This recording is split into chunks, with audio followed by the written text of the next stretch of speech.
దేవి శరణ్ నవరాత్రుల్లో 6వ రోజు అమ్మవారు ఏ రూపంలో భక్తులకు దర్శనమిస్తారు? అమ్మవారి అలంకరణ విశిష్టత ఏంటి? ఆ రోజు ఎలాంటి పూజా కార్యక్రమాలు చేయడం వల్ల ఆ అమ్మవారి కృపకు పాత్రలవుతారో మనతో పాటు ఉన్నారు. తెలుసుకుందాం. ప్రముఖ ఆధ్యాత్మికవేత్త డాక్టర్ కుప్పా శ్రీనివాస శాస్త్రి గారు ఉన్నారు. మాట్లాడదాం. నమస్తే గురుగారు. నమస్కారం అమ్మ. దేవి శరణ్ నవరాత్రుల్లో 6వ రోజు అమ్మవారు భక్తులకు ఏ రూపంలో దర్శనమిస్తారు? ఆ రోజు విధి విధానాలేంటి? ఎలాంటి పూజా కార్యక్రమాలు చేయాలి అమ్మవారి కృపకు పాత్రలు అవ్వాలంటే? నవదుర్గా స్తోత్రములలో షష్ఠం కాత్యాయనీతి చ అని చెప్పబడింది. ఆశ్వయుజ శుద్ధ షష్ఠి తిథి నాడు 6వ రోజు. ఆ రోజు ఆ దుర్గామాత కాత్యాయని అవతారాన్ని ధరించింది. కాత్యాయని రూపంలో మన చేత ఆరాధింపబడి పూజింపబడుతూ మనల్ని అన్ని విధాలా కూడా అనుగ్రహిస్తూ ఉన్నది. కాత్యాయన అనేటువంటి మహర్షికి కుమార్తెగా జన్మించింది. ఆయన తపస్సు చేశాడు. ఆ జగన్మాతయే తన కుమార్తెగా మరి జన్మించాలి అని ఆయన కోరిక మేరకు ఆయన భక్తికి అమ్మవారు మరి అనుగ్రహించింది ఆయన కుమార్తెగా. అందుకని కాత్యాయనస్య అపత్యం స్త్రీ కాత్యాయని, జనకస్య అపత్యం స్త్రీ జానకి. జనక మహారాజు యొక్క కుమార్తె కాబట్టి సీతాదేవికి జానకి అని కూడా పేరు ఉన్నది. అలాగనే కాత్యాయన మహర్షి యొక్క కుమార్తెగా జన్మించింది కనుక ఈ దుర్గామాతకి ఈ 6వ అవతారములో కాత్యాయని అనేటువంటి పేరు వచ్చింది. ఈ కాత్యాయని సర్వ శుభములను కూడా ఇస్తుంది. వివాహము కానటువంటి యువతీ యువకులు ఎవరైనా సరే శీఘ్రముగా అద్భుతమైనటువంటి చక్కని సూటు అయినటువంటి అంటే సమమైనటువంటి సరైన ఈడు జోడు అనిపించుకునేటట్లుగా చక్కగా వివాహము జరగాలి అంటే ఈ అమ్మవారిని కొలుస్తారు. కాత్యాయని వ్రతము అనేటువంటిది కూడా చేస్తారు. ఈ కాత్యాయనిని ఆశ్రయించటం వల్ల సర్వ శుభాలు కలుగుతాయి. ఏమేమి శుభాలు కలుగుతాయో కూడా మనం తెలుసుకుందాం. అంతకంటే ముందు అమ్మవారిని ఉపాసన చేయటానికి మంత్రాత్మకమైన శ్లోకము, బీజాక్షర సంపుటమైనటువంటి శ్లోకాన్ని కూడా మనము తెలుసుకుంటూ ఉందాము. మరీ ముఖ్యముగా ఈ 6వ రోజు దుర్గామాత కాత్యాయని తత్వాన్ని సంపూర్ణముగా తనలో నింపుకుని మహాలక్ష్మీదేవిగా అవతరిస్తుంది. మహాలక్ష్మిగా మన చేత పూజింపబడుతుంది. మహాలక్ష్మిగా మనం ఆవిడని పూజించుకుంటాము. ఈ మహాలక్ష్మి అంటే ఏమిటి?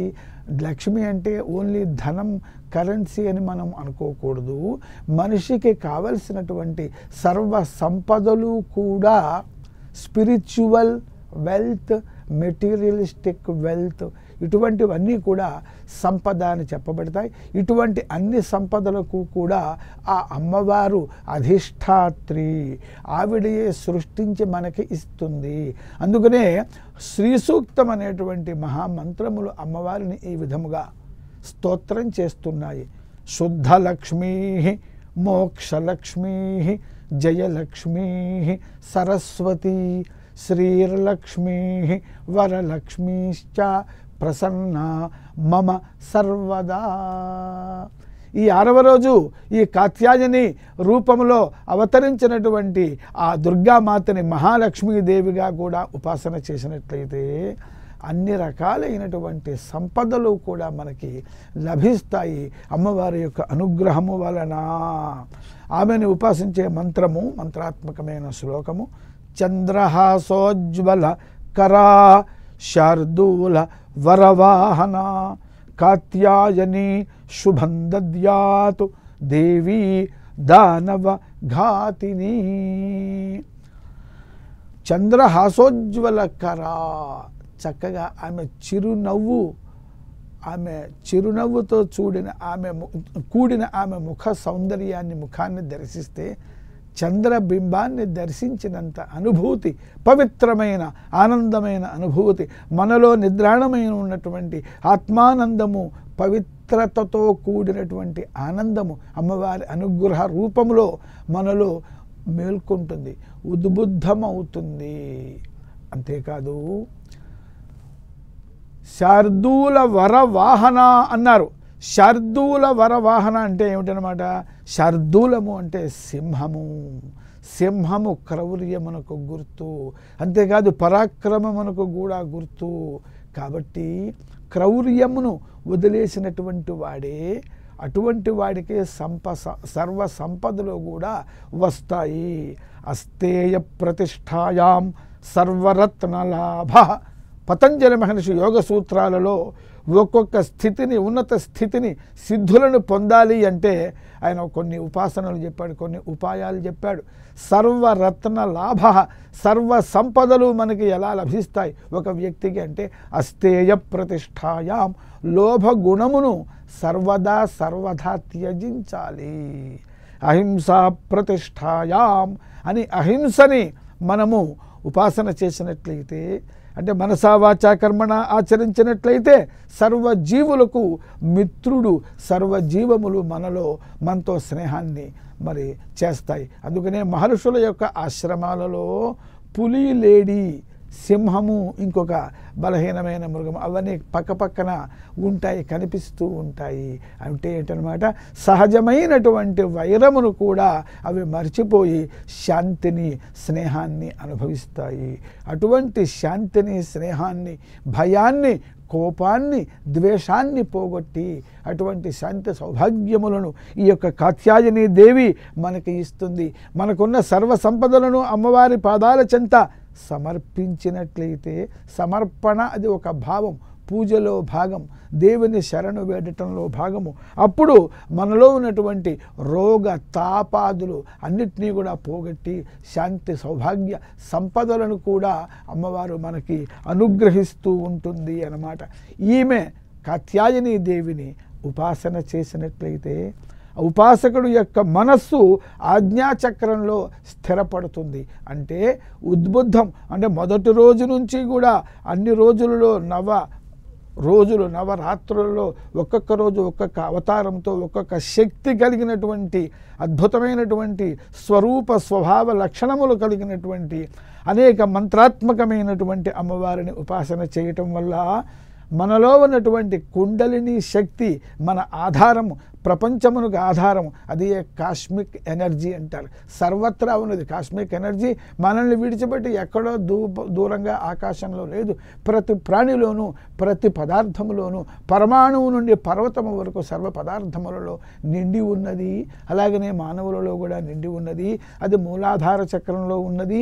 అమ్మవారి యొక్క ఉపాసన చేత అమ్మవారే ఆ కుండలిని శక్తి స్వరూపంలో మానవులలో ఉన్నది కనుక అమ్మవారి ఉపాసన ద్వారా ఆ ఒక్కొక్క రోజు అమ్మవారిని ఉపాసన చేసి ఆమె యొక్క అనుగ్రహం వల్ల ఆ శక్తిని పొందితే ఆ కుండలిని శక్తి జాగృతమయ్యి ఒక్కొక్క ఉద్బుద్ధం అంటే పైకి అభివృద్ధి పైకి ప్రసరిస్తూ అది పెరిగి పెద్దదవుతూ మరి మనకి శక్తులని మనకి ప్రసాదిస్తూ ఉంటుంది. ఆ విధముగా ఈ కుండలిని శక్తి 6వ రోజు మహాలక్ష్మిగా, కాత్యాయనిగా, దుర్గామాతని ఉపాసన చేసినట్లయితే ఆజ్ఞాచక్రంలోకి వచ్చి స్థిరపడుతుంది.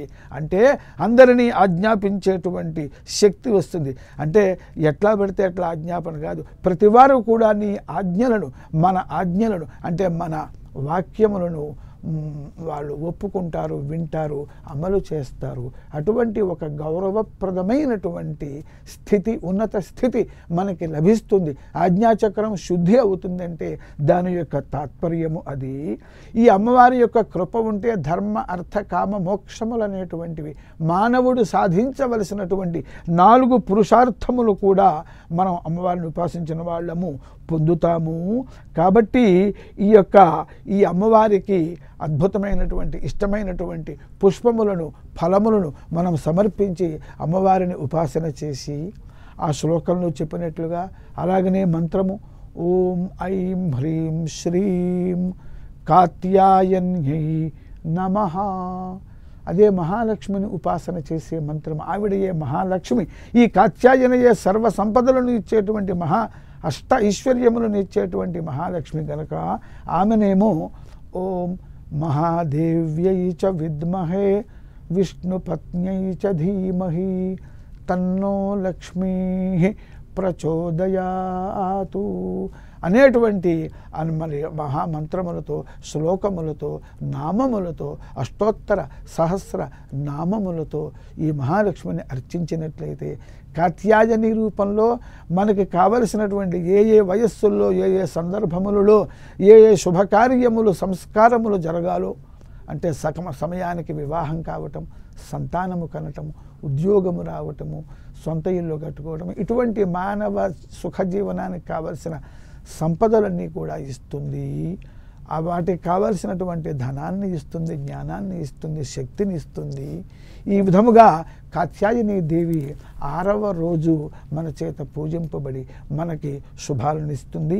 ఇంకొక అద్భుతమైనటువంటి మహామంత్రం ఉన్నది, అమ్మవారిని ఉపాసించేసేటువంటి మహామంత్రము. ఓం కాత్యాయనాయ విద్మహే కన్యాకుమారి ధీమహి తన్నో దుర్గి ప్రచోదయాతు. ఓం కాత్యాయన్యై నమః. ఓం మహాలక్ష్మ్యై నమః. గురుగారు, ఈ దేవి నవరాత్రుల్లో 6వ రోజు భక్తులకు మహాలక్ష్మిగా దర్శనమిస్తున్న మహాలక్ష్మీదేవి కటాక్షం ఎలా పొందాలో మాకు తెలియచేశారు. ధన్యవాదాలు గురుగారు. శుభం. 6వ రోజు ఆ మహాలక్ష్మీదేవి కటాక్షాన్ని ఈ నవరాత్రుల్లో ఎలా పొందాలో గురుగారు వివరించారు. ఇప్పటి వరకు చూసాం కదా. సో మీరు కూడా మహాలక్ష్మీదేవి అనుగ్రహం పొందాలంటే ఆ పూజా విధానాల్ని కూడా పాటించండి.